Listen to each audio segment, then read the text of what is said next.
হলদিয়াতে সব পুজোর মতো সরস্বতী দেবীর আরাধনাও ভীষণ ধুমধামের সাথে হয়। অনন্তপুর গ্রামে একসাথে অনেকগুলি সরস্বতী পুজো পরপর হয়। ছোটোবেলা থেকে এই এলাকায় আমার টিউশন, বেড়ে ওঠা এর পাশের গ্রামেই। আর বর্তমানে আমি একই জায়গায় যেহেতু থাকি, তাই এইগুলির সাথে এক ভীষণ স্মৃতি জড়িয়ে। এটা আমাদের দিক থেকে, অর্থাৎ হলদিয়ার যে গোবিন্দপুর আছে, দক্ষিণ গোবিন্দপুরের দিক থেকে গেলে প্রথম পুজো। অনন্তপুরের জামাল চৌকের কিছুটা অংশ এখানে পড়ছে। এটা হচ্ছে শহীদ পাঠাগার ক্লাবের পুজো।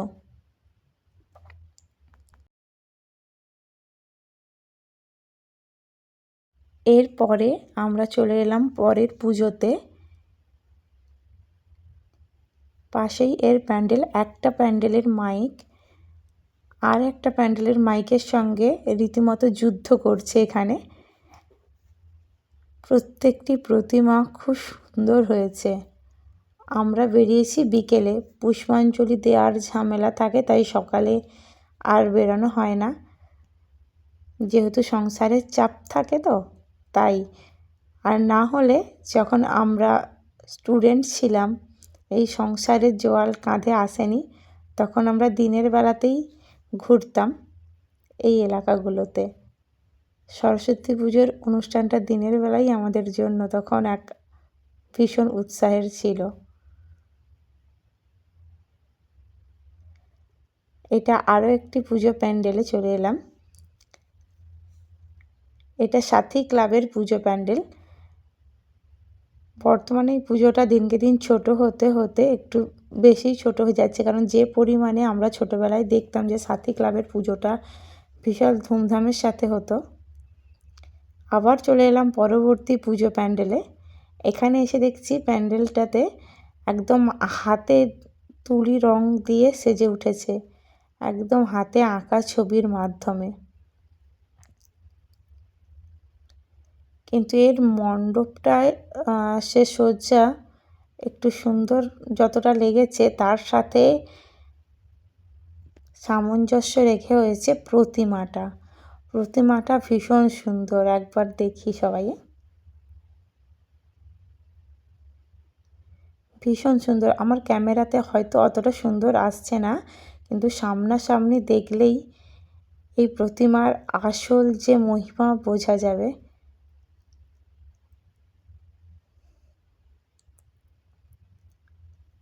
হাতে হাতে রঙে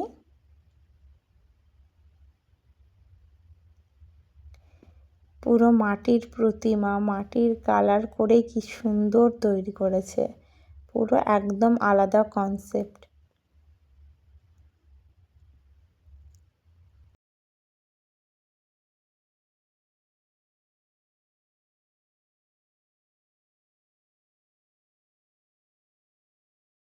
চার নম্বর পুজো প্যান্ডেল দেখে বেরিয়ে এলাম। এরপর অনন্তপুর স্কুলের সামনে যে মন্দির আছে, সেই মন্দিরের সামনে যে ক্লাব, সেই ক্লাবের পুজো এটি। পাশেই অনন্তপুর স্কুল।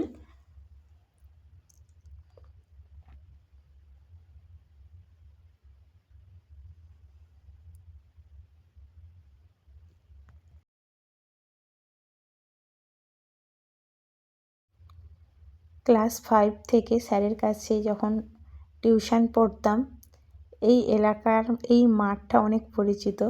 এটি ঠিক তার পাশের ক্লাবেরই পুজো, গান্ধী মৈত্রী সংঘের। ঠিক এর উল্টো দিকেই আছে অনন্তপুর হাই স্কুল। এই স্কুলে আমি যোগ প্রশিক্ষণ দেওয়ার জন্য কিছুদিন যুক্ত ছিলাম।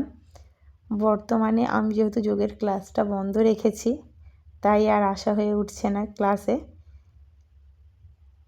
যেহেতু এই এলাকাতে প্রচুর পুজো হয় এক জায়গাতেই, তাই স্কুলটাও সন্ধ্যাবেলাতেও খোলা থাকে।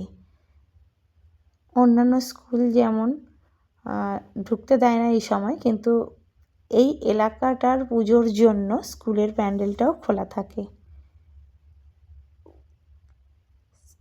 স্কুলের ছাত্রছাত্রীদের দ্বারাই নিশ্চয়ই এই অঙ্কনটা সম্ভব। হয়েছে এখানে আঁকা। তারপরে আমরা চলে এলাম বাণীশ্রী সংঘের পুজো মণ্ডপে। এখন ট্রেন্ড উঠেছে একটা কিউট দেখতে সরস্বতী এই মণ্ডপে, সেই ট্রেন্ডে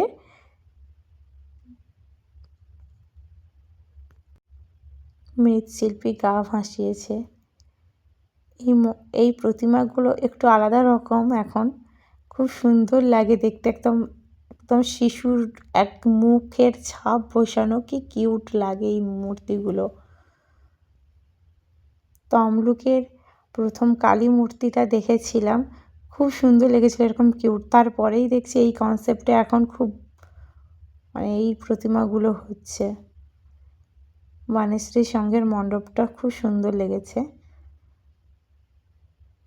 আর প্রতিমাটা লেগেছে তার থেকেও ভীষণ সুন্দর।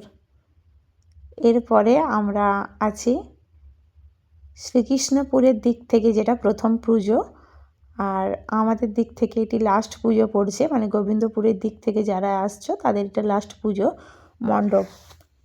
ঠিক শ্রীকৃষ্ণপুরের থেকে মানে বাস রাস্তা থেকে ভেতরেই একদম মানে হাঁটা পথে ঢুকলেই এই মন্দিরটা মণ্ডপটা ফার্স্ট পড়বে। খুব সুন্দর, একদম অরিজিনাল পাতাকে শুকিয়ে একটা প্রকৃতির ছোঁয়া আছে, আর এইগুলো শলা দিয়ে। আর মণ্ডপ সেজে দেখো, এখানে শাল পাতার বাটিগুলো দিয়ে ডেকোরেশন হয়েছে। আর সব থেকে ভালো জিনিস দেখো, পুরুল জালি, যেগুলো আমরা সাবান মাখার জন্য ব্যবহার করি গায়ে, সেইগুলো দিয়ে সুন্দরভাবে সাজিয়েছে। এর আগে কখনো এরকম পুরুল জালিতে প্যান্ডেল আমার চোখে পড়েনি।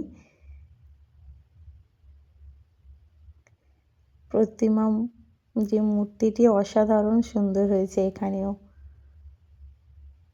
আর সামনেই চলছে ক্লাবের অনুষ্ঠান।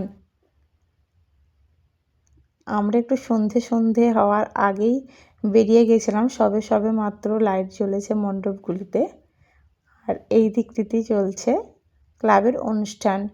আমি যখন যাই হাঁড়ি ভাঙা প্রতিযোগিতা চলছিল, আর ঢুকতেই সামনে একদম কোলার মোচা ঝুলছে, একদম লোভনীয় ব্যাপার। খুব সাজানো গোছানো পরিবেশে দেখুন পাড়ার সকল মহিলাদেরকে নিয়ে,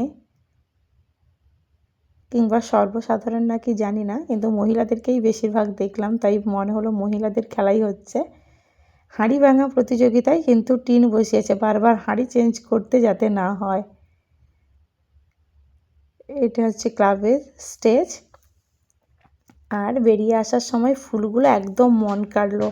গোলাপটা কতটা বড় হয়েছে দেখুন, একদম নিচে গোলাপ, উপরে কুঁড়ি সমেত, ভীষণ সুন্দর লাগছিল দেখতে। আর একটা মাত্র পুজো প্যান্ডেল আমাদের দেখা বাকি আছে, সেটি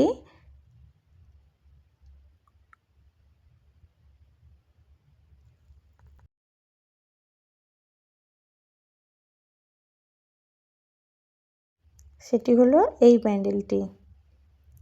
এটি নন্দরামপুরের দিক থেকে যদি আমরা অনন্তপুরে ঢুকি, তখন এই দিশারি ক্লাবটা প্রথমেই পড়বে। এখানে প্রতিমা হয়েছে একদম ডাকের সাজে। যতই সাজসজ্জা আসুক, এই ডাকের সাজ দেখলেই মনটা ভরে ওঠে। আমার ভীষণ সুন্দর লাগে যখন কোনো দেবীকে কোনো প্রতিমা মণ্ডপে, দুর্গা ঠাকুরে বলুন কিংবা লক্ষ্মী ঠাকুরই, আমি যখন এই ডাকের সাজে সেজে উঠতে দেখি, কিংবা আমাদের এখানে দীপাবলিতে যে কালী পুজো হয় সেটিতেও যখন ডাকের সাজ দেখি মনটা ভরে ওঠে। এখানেও আছে একটি সেলফি জোন, তাই মেয়েকে একটু ছবি তুলতে বললাম যে দাঁড়িয়ে যা, তোর কটা ছবি তুলে নেব। এবার আমাদের বাড়ি যাওয়ার পালা। পরপর ভিড় বাড়ছে দেখে একদম হাঁটা দিয়েছি বাড়ির পথে। দিশারি ক্লাবের পুজো দেখে এরপর বাড়ি ফেরার পালা।